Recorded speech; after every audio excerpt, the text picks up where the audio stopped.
តនឹង ERP software តែ function មួយ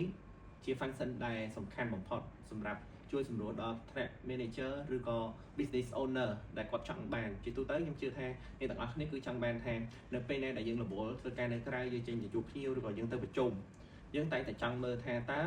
នៅក្នុង store របស់យើងនៅក្នុង showroom របស់យើងតើកំពុងតែគាត់កំពុងតែលក់អ្វីបានខ្លះឬក៏ថ្ងៃហ្នឹងតើគាត់បានលក់ invoice អ្វីបានខ្លះអញ្ចឹងដើម្បី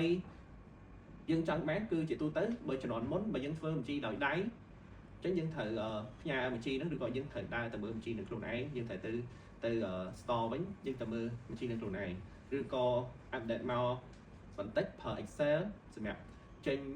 invoice អញ្ចឹងពេលចុងម៉ោងគឺបុគ្គលិកគាត់ត្រូវការ send report ហ្នឹងឲ្យយើងតាមរយៈ social media ឬក៏ Telegram អញ្ចឹងទៅ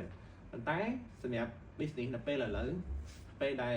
យើងប្រើប្រាស់ ERP software accounting software ដែលគេប្រើ cloud technology ហ្នឹងគឺវាងាយស្រួលក្នុងថាទី1បើសិនជាក្នុងករណីយើងចង់កំណត់ថាពេលដែលយើងបុគ្គលិករបស់យើងនៅហាងគាត់បានចេញ invoice ហើយឬក៏គាត់ចេញជា receipt ហើយអញ្ចឹងចេញ invoice មួយយើងចេញលេខមួយអញ្ចឹងណាអញ្ចឹងពេលដែលចេញ invoice ជាទូទៅយើងក៏ចំណាំថាអូពេលបុគ្គលិកគាត់ចេញ invoice មានន័យថាគាត់បាន close deal ជាមួយនឹង sale មួយឯងគាត់បានលក់អវ៉ាន់ឬក៏លក់សេវាកម្មមួយហើយឯងអញ្ចឹងគ្រាន់តែគាត់ជិះ sale ឲ្យ pop up អញ្ចឹង report invoice ហ្នឹងគឺនឹងផ្ញើចូលមក Telegram របស់ថ្នាក់គ្រប់គ្រងមិនថាយើងអាច set up ជា group sale ឬក៏ជា account team ឬក៏យើងផ្ញើ report ហ្នឹងទៅកាន់ business owner ហ្នឹងតែម្ដងអញ្ចឹងគឺខាងអ្នកគ្រប់គ្រងគាត់ដឹងភ្លាមហ្មងថាអូឥឡូវនេះម៉ោងស្មើនេះប៉ុណ្ណេះគឺបុគ្គលិកគាត់កំពុងតែលក់បាន invoice ហ្នឹងមួយអញ្ចឹងពេលដែលនៅក្នុងហ្នឹងគឺយើងអាចចូលមើលនៅក្នុង message ហ្នឹងតើគេលក់បាន invoice អីលក់បាន item អីគេឬក៏ service អីគេអញ្ចឹងយើងអាច track មើលដឹង24ម៉ោងឬ24ម៉ោងឲ្យតែបុគ្គលិកយើង check sale ទៅលើ invoice ហ្នឹងតមកទៀតក្នុងករណីក្នុងមួយថ្ងៃបាទឧទាហរណ៍ថាយើងចង់មើល report មួយថ្ងៃឬក៏យើងចង់ rank ដែលថាក្នុងអាទិត្យហ្នឹងទៀតហើយដូចខ្ញុំអញ្ចឹងខ្ញុំមិនសាចេញទៅក្រៅប្រទេសប្រជុំអញ្ចឹងទៀតហើយខ្ញុំនៅស្រុកក្រៅខ្ញុំចង់ដឹងថាក្នុងពីថ្ងៃ1ដល់ថ្ងៃ10ហ្នឹងតើនៅក្នុង store របស់យើងលក់បានចំនួន sale amount មែនទេយើងអត់ចាំបាច់តាក់ទងទៅខាង sale ឬក៏តាក់ទងទៅខាង account គាត់សរុបបញ្ជីឲ្យយើងទេដោយសារតែយើងប្រើជា ERP software អញ្ចឹងយើងមាន app mobile app របស់យើង